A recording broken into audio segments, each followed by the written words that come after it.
My name's Jacob Turner. I'm 39, white, and I used to be the best damn English teacher at Arleston High School. Population dwindling. That's Central Texas for you.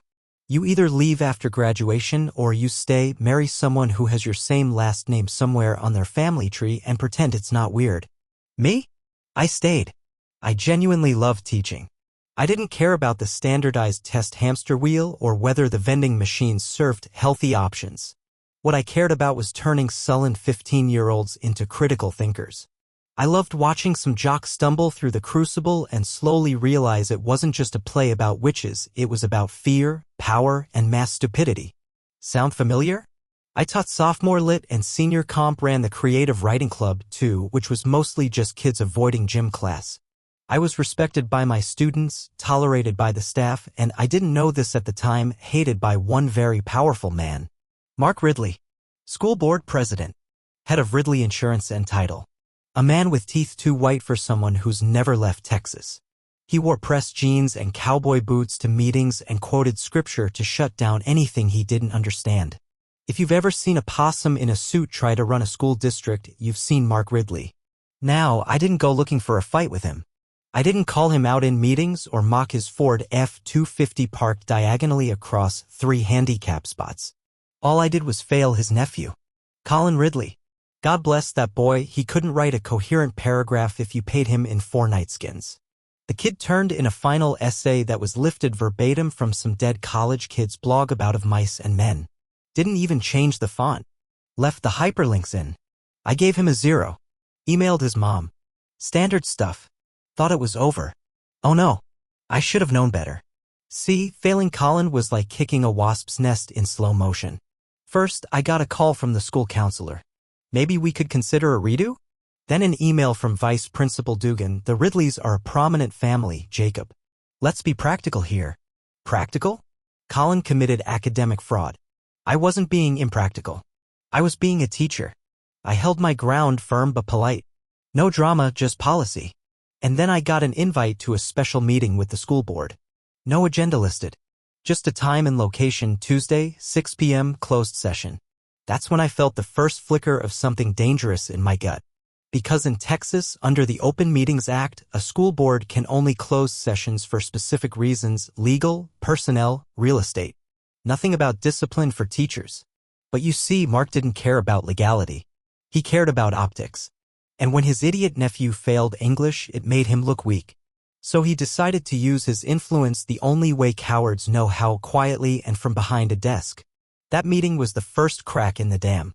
I didn't know it yet, but my career in Arleston was about to get set on fire, and I was going to let it burn. Because when everything's ash, that's when you start building the matchbox. So, after that closed-door board session where, surprise, surprise, nothing was recorded and nothing was officially decided, I noticed things started shifting. Not exploding. Not crashing. Just shifting.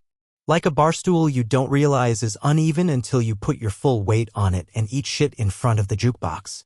First came the budget cuts. Every year, each department got a tiny stipend for classroom extras. Nothing fancy, just enough to replace broken whiteboard markers, maybe get new copies of To Kill a Mockingbird that didn't smell like mildew and generational trauma. This year, my request was deferred, then rejected, then vanished from the system. Meanwhile, Coach Tatum got approved for a $3,000 team morale fund for beanbag chairs in the weight room, because apparently football players can't emotionally process losing to marble falls without lumbar support. Then the principal, Mr. Clark, started giving me that church handshake treatment, you know, smiling with his mouth, eyes scanning the exit. I asked him point blank, is something going on? His exact words were, "Things are tense right now. It'd help if you didn't stir the pot." Stir the pot? I'm not Emerald, Clark. I grade essays and eat leftover pasta out of Tupperware in my car. The real kicker came 2 weeks later. I was called into human resources. I assumed it was about the ongoing library tech opening I'd applied for. Instead, Ms. Dorset, our HR rep who always looked like she wanted to crawl into a vent and die, slid a manila folder across the table. Inside were 3 anonymous complaints. Complaint number 1, Mr. Turner has made students uncomfortable by pushing personal viewpoints in class. Complaint number 2, Mr. Turner used inappropriate language discussing controversial topics. Complaint number 3, several students felt Mr. Turner mocked traditional family values. I blinked. This is about the debate we did on 1984, isn't it? Ms. Dorset wouldn't meet my eyes. We can't confirm or deny the origin of the complaints. I pressed. Can you tell me what I supposedly said? Or what lesson plan this refers to? She shook her head like someone trying not to vomit at a funeral. We just need to let the process play out. Here's the thing, in Texas, districts love that word, process. It's how they drag out firings, hush up lawsuits, and keep plausible deniability on speed dial. I wasn't being accused of anything specific. Just vibes. The vibes were bad. I walked out of HR that day not angry, but humiliated. I'd spent 11 years giving a damn, staying late to help kids who couldn't tell a thesis statement from a sandwich.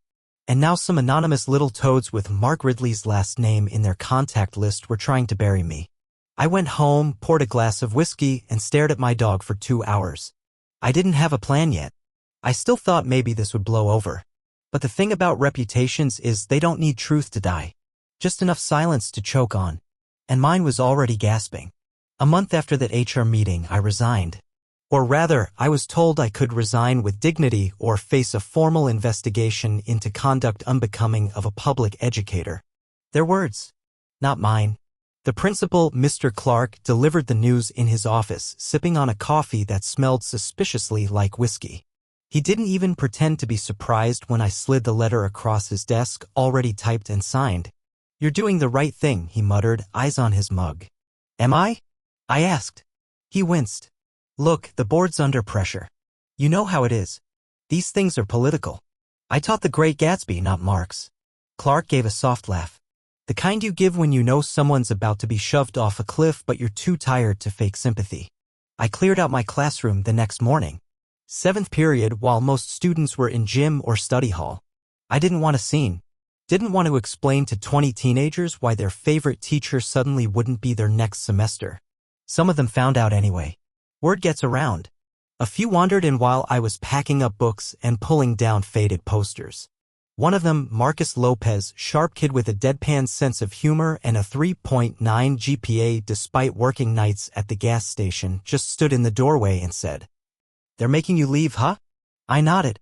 He stared at the Read Banned Books sign I'd kept taped above my desk for years. You were the only teacher who didn't treat us like walking detention slips. That one hurt, but I smiled anyway. You'll be fine. He gave me a look. That's not the point. Before he left, he reached into his backpack and handed me a short story he'd written for the club.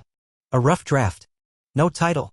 Just 5 pages, single-spaced, about a kid whose school burns down and no one bothers to rebuild it. Thought you might want to read this, he said. Then he left. That was the only goodbye I got from a student. But it was enough. I walked out of Arleston High that day with a single cardboard box full of books, student essays, 2 dying plants, and a coffee mug that said "World's Okayest Teacher." No fanfare. No farewell party in the break room with stale sheet cake. Just silence. Except for the school board meeting that night. I wasn't invited, of course. But I watched the live stream from my couch. Mark Ridley was there in full peacock mode, new blazer, American flag pin, fake humility oozing like a grease trap. He opened the meeting with a reminder that all educators must reflect the values of this community. No one said my name, but everyone knew who he was talking about. That's when it clicked. This wasn't about education. It never was. It was about control. Image. Politics. I was a problem because I didn't play by their unspoken rules. And they'd solved the problem by making me disappear. But they'd made one mistake. They assumed I'd stay gone. After I left Arleston High, I spent a week doing what most people do after their life gets kicked in the teeth. I reorganized my spice rack and Googled the early signs of a stress-induced heart attack. There's a specific kind of hollowness that hits when you lose something you built with your own hands. Teaching wasn't just a job, it was the thing that kept me sane. Without it, I felt like I'd been unplugged from the grid. I tried applying for other teaching jobs. Sent out 6 resumes. Got back 3 rejection emails and 3 silence voids. One principal called me by the wrong name in his email. "Thank you for your interest, Mr. Tucker." Right? Very encouraging. Then one night, I found myself staring at a blank Google Doc, thinking, What if I just told the truth? Not a blog post. Not a Facebook rant. Something real. Something reported.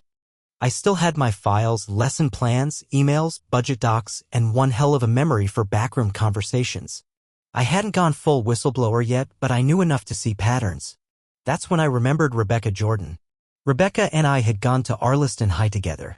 She was 2 years ahead of me, sharp as a tack and mean in the way only teenage girls with brains and ambition are. She once rewrote our student council constitution because she didn't like the font. Now she was a real journalist. Wrote for a regional publication out of Austin. Covered education, policy, and the kind of corruption that sounds boring until it affects your kids directly. I hadn't talked to her in 20 years, but I found her professional email, sent a note that read, Rebecca, Jacob Turner, Arliston High. I've got something you might want to see. And no, it's not a listicle. I think the school board president's been laundering credibility through the district budget. Let me know if you're interested. Jay. She replied in under 5 minutes. Send what you have. I'm listening. Over the next month, I became her ghost.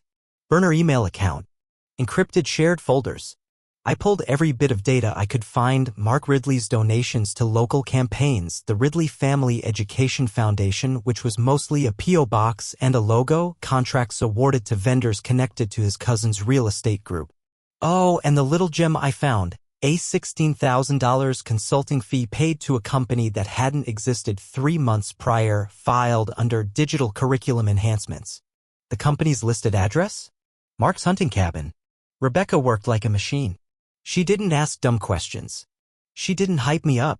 She just verified, filed, and followed the money. At one point I asked her, is this even a story? She replied, it's a damn good story. And it's got teeth. I started sleeping better after that. Because I wasn't just a fired teacher anymore. I was the ghost in the machine, and I was about to teach Mark Ridley a lesson he couldn't cheat his way out of. There's a special kind of thrill when you see a man like Mark Ridley walk through life thinking he's bulletproof while you're loading the chamber with receipts. Rebecca called it a slow boil. Build the facts carefully. Verify everything twice. Let him smile for the cameras and shake hands at ribbon cuttings while the rope quietly loops around his neck. We spent weeks like that. She kept digging. I kept feeding her. Turns out Mark's Ridley Family Education Foundation had applied for a state grant, $150,000, earmarked for underserved students in rural districts. The paperwork listed a series of programs: STEM boot camps, literacy nights, mentorship initiatives. Except none of them happened. I know because I taught at the only high school in town and never once saw a flyer, a meeting, or a dollar. Not a single student knew what the foundation even did. But there was a line item in the grant report marked Curriculum Development Consultant Fees. And the name next to it? Colin Ridley. His dumbass nephew. 18 grand for consulting. The same kid who once asked me if Orwell's 1984 was a Marvel prequel. Rebecca's voice was tight when she called me after confirming it through the state's transparency portal. You're telling me this child, which is what he legally is, was paid out of a state-funded education grant to do nothing? I told her Colin once turned in an essay that used the word liberty 7 times. So yes, that's what I was telling her. We weren't just dealing with nepotism. This was fraud, plain and dumb. I say dumb because Mark didn't even try to hide it well. He funneled school board-approved contracts through shell companies set up by his brother-in-law, paid out fake consulting fees, and submitted receipts from his private hunting cabin labeled as leadership retreat expenses. We had invoices, emails, meeting minutes where certain board members abstained from voting, always the same ones. One even wrote LOL short next to their digital signature. You can't make this up. And the cherry on top? Security camera footage from the district office parking lot, courtesy of a friend in facilities management who hadn't liked Mark since he slashed their custodial budget. The footage showed Mark loading equipment donations into a U-Haul 2 days before they were listed as damaged and discarded. Rebecca traced the serial numbers. Half the laptops went up for sale on a resale site run by, you guessed it, another cousin. By the end of October, we had enough to write 3 stories. But Rebecca wanted one. A bombshell. She said, we're not lighting matches. We're burning down the house. I asked her if she was worried about legal blowback. She replied, Jacob, the only thing Mark Ridley can sue me for is emotional damage. And if I do my job right, he's going to have plenty. We set the date for the article's release. I went to bed that night for the first time in months feeling something close to peace. Because Judgment Day was coming. And this time, the teacher was giving him the final grade. The article dropped on a Tuesday morning in November. 7:01 a.m. to be exact. Rebecca texted me a link with no message. She didn't need to write anything. I clicked, and there it was, front and center on the homepage of the Texas Regional Ledger. Public trust, private profit. How Arleston ISD became a personal piggy bank.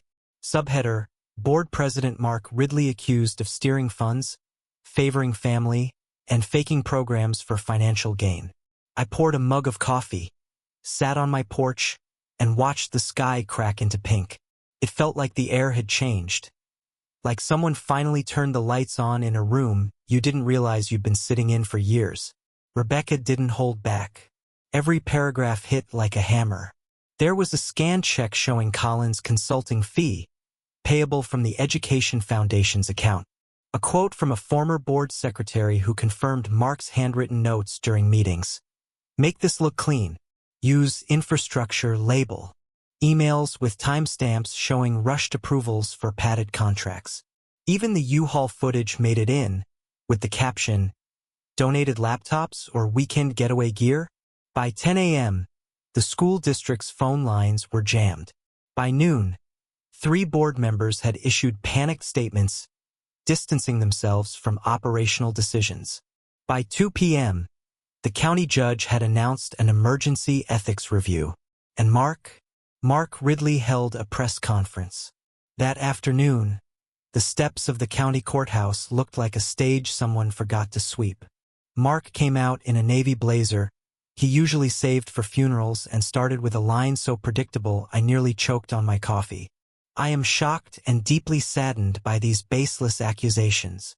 He kept going, calling the article politically motivated, a mischaracterization, and my personal favorite, an attack on rural values. Rural values, Mark? You mean embezzlement and nepotism served over sweet tea? A reporter from Austin asked him directly, is it true your nephew was paid as a consultant despite having no formal credentials? Mark hesitated, just for a second, but it was there, the blink, that half-beat of silence when the mind flails for a lifeline and finds none. He was assisting with outreach. The details are being reviewed. Translation.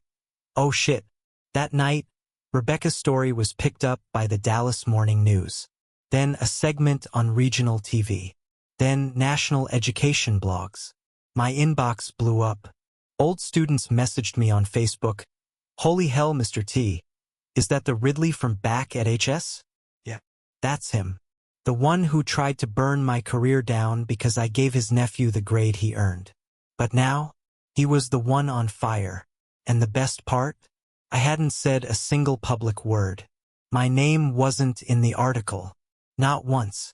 Because revenge doesn't always need a face. Sometimes it just needs a paper trail and a damn good editor. I went to sleep that night knowing something I hadn't felt in months. Justice wasn't an abstract idea. It was here. And it had teeth. 3 days after the article hit, my phone rang. I was in the middle of assembling an IKEA bookshelf, a task designed by Scandinavian sadists, when I saw the caller ID. Arleston ISD, Central Office. I stared at it for a second like it was a prank. Then I put down the tiny hex key and answered. Mr. Turner, said a voice that hadn't spoken to me directly in 6 months. Superintendent Rivera. Polite, nervous, like a man trying to cross a frozen lake in church shoes. I'd like to extend an invitation for you to rejoin the Arleston High faculty, he said. Just like that. Not a how've you been? Not a we're sorry we let a board president run your name through a wood chipper. Just an invitation. I let the silence sit for a beat. Then I asked, you're serious? Completely, he replied. There will be a public statement. A formal apology. Full reinstatement, retroactive pay, your choice of classes. We can clear your record with the board, what's left of it. Yes. What's left? See, after the article dropped, things didn't just blow up, they crumbled. Parents showed up at the next school board meeting in droves. One mom read a prepared statement about how her son couldn't afford new cleats because the school cut athletic aid, while Mark Ridley was writing checks to his idiot nephew for strategic vision. Within a week, the state launched a financial audit of the district. 2 board members resigned. Mark went silent. No Facebook posts, no church appearances, no Friday night football handshake photos. He was either lawyering up or day drinking in his cabin, praying no one subpoenaed the Wi-Fi router. And now they wanted me back. I could picture it. My old classroom, fresh paint slapped over bad memories. A few new faces in the teacher's lounge pretending they never heard the rumors. Mr. Clark nodding sheepishly like a golden retriever who peed on your rug 6 months ago and just remembered he wasn't supposed to. I didn't say no right away. I told Rivera I'd think about it. I owed that much to the students, at least. The ones who'd defended me, messaged me, or quietly slid stories into my desk when I was packing up. But when I hung up, I sat there for a long time staring at that half-assembled shelf. And I realized something. Even if I went back, it wouldn't be the same. That classroom would feel like a haunted house I used to live in. Besides, I wasn't the same either. Something in me had shifted. I had learned how it felt to be chewed up by a system I used to trust and how to bite back. That night, I drafted an email. Not to Rivera. To a nonprofit in San Antonio I'd volunteered with once during a spring break program, one that worked with kids suspended from school or passed around from district to district like used textbooks. Subject line, looking to teach again. Just not in a place that forgets who the good guys are. I hit send. And this time I smiled. The nonprofit was called Southline Voices. Tucked into a sun-faded building next to a mechanic shop in San Antonio, it didn't look like much from the outside. A converted dental clinic with mismatched chairs, bad lighting, and posters held up with more hope than tape. But inside, it felt like purpose. Southline ran writing and storytelling workshops for students who'd been suspended, expelled, or straight up abandoned by traditional schools. Kids with rap sheets longer than their transcripts. Kids who'd been told, over and over again, that they were too much, too loud, too far gone. The executive director, Dee, was a wiry woman in her 60s who wore denim jackets with iron-on patches and drank coffee like it was a competition. She met me at the front door, sized me up with the kind of look that says I've seen better men quit by Thursday, and asked one question. Can you handle kids who don't care? You used to be a teacher? I told her the truth. No, but I can handle kids who need someone to care back. She hired me on the spot. My first class had 8 students, ages 14 to 17. None of them made eye contact when I walked in. They slouched deep into their hoodies and eyed me like a narc. I opened with a question I'd used 100 times before. What's something you've been dying to say, but no one lets you say it? No one answered. So I told them a story. Not the Ridley saga, too soon, too bitter. I told them about the time I bombed a poetry slam in college, sweating so hard I shorted the mic, got heckled by a drunk theater major who shouted, "This ain't therapy, bro." They laughed.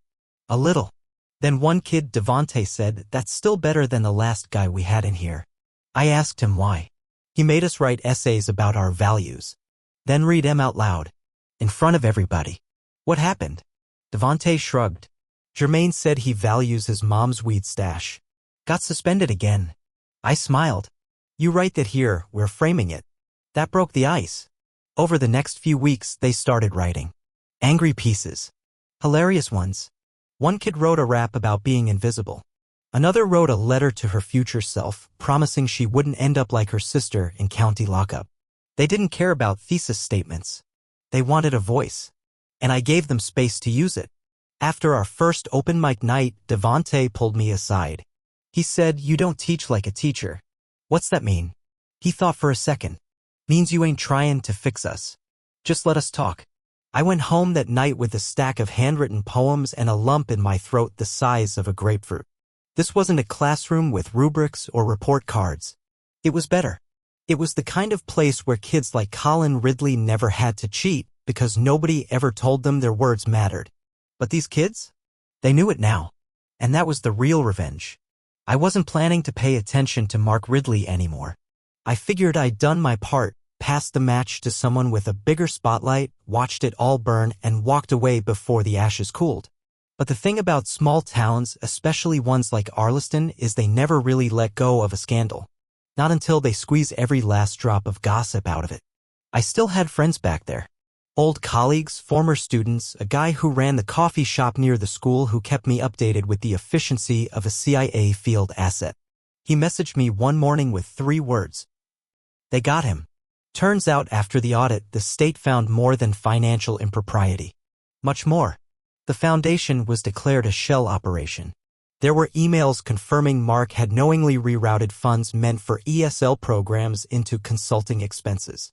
2 board members flipped under pressure and provided full statements. And then came the smoking gun. An internal memo from a district accountant, dated 6 months before the scandal broke, warning about unusual disbursements with no clear educational purpose. Mark signed the memo, didn't respond to it, didn't even shred it. That memo was Exhibit A in the indictment. No, seriously, indictment. Grand jury. 5 counts. Misappropriation of public funds, abuse of official capacity, wire fraud, tampering with government records, and falsifying educational grant reports. Now here's the part that made me laugh, really laugh, like shake the coffee mug kind of laugh. Mark showed up to court in a tan suit, holding a leather binder, looking like he thought he was still going to a school board meeting. That man truly believed he could explain his way out of this. Reporters asked if he had a statement. He cleared his throat and said, "This is all being taken out of context." Context. Mark? The context is you stole from kids. The context is you dragged my name through the mud because your half-literate nephew couldn't tell the difference between an essay and a BuzzFeed listicle. The context is you stood on a podium and called people like me a threat to community values, while you were siphoning off laptop money to fund your buddy's landscaping company. And now you were just another man sweating through a cheap suit in front of a courthouse. I watched the footage with a cup of gas station coffee in one hand and a student poem in the other. The poem was about surviving foster care.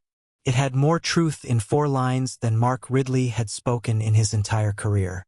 My phone buzzed. A student I hadn't heard from in a year messaged me, "Mr. T, did you see the news?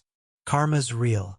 I typed back, "She's just slow and patient," because that's what this was. Not instant karma. Not a sudden collapse.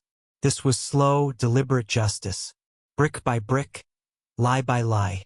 And for the first time, the people of Arleston saw Mark Ridley for what he really was, a fraud in boots. And nobody clapped when he left the room. A year to the day after I left Arleston High School, I received a letter in the mail. No return address. Just my name, Jacob Turner, typed on the front like a ransom note or a jury summons. For a moment, I thought maybe it was Mark's legal team trying one last desperate swing. Inside was a folded sheet of cream-colored stationery, the kind you'd expect to see a wedding invite printed on. But there was no celebration. Just 5 handwritten words. You saved more than yourself. No name, no signature, no clue who sent it. But clipped to it was a copy of an op-ed published in the Dallas Morning News. Title, "The High Cost of Silence. What One Teacher's Fall and Rise Tells Us About Public Education." The byline? Marcus Lopez. Yeah, that Marcus. The sarcastic kid who handed me a short story draft the day I packed up my classroom and walked away. He'd gotten a scholarship, started college, majored in journalism, and wrote a damn piece that made me cry into my cereal like a washed-up high school quarterback watching old game tapes. In it, Marcus wrote about what it felt like watching his favorite teacher get pushed out for telling the truth.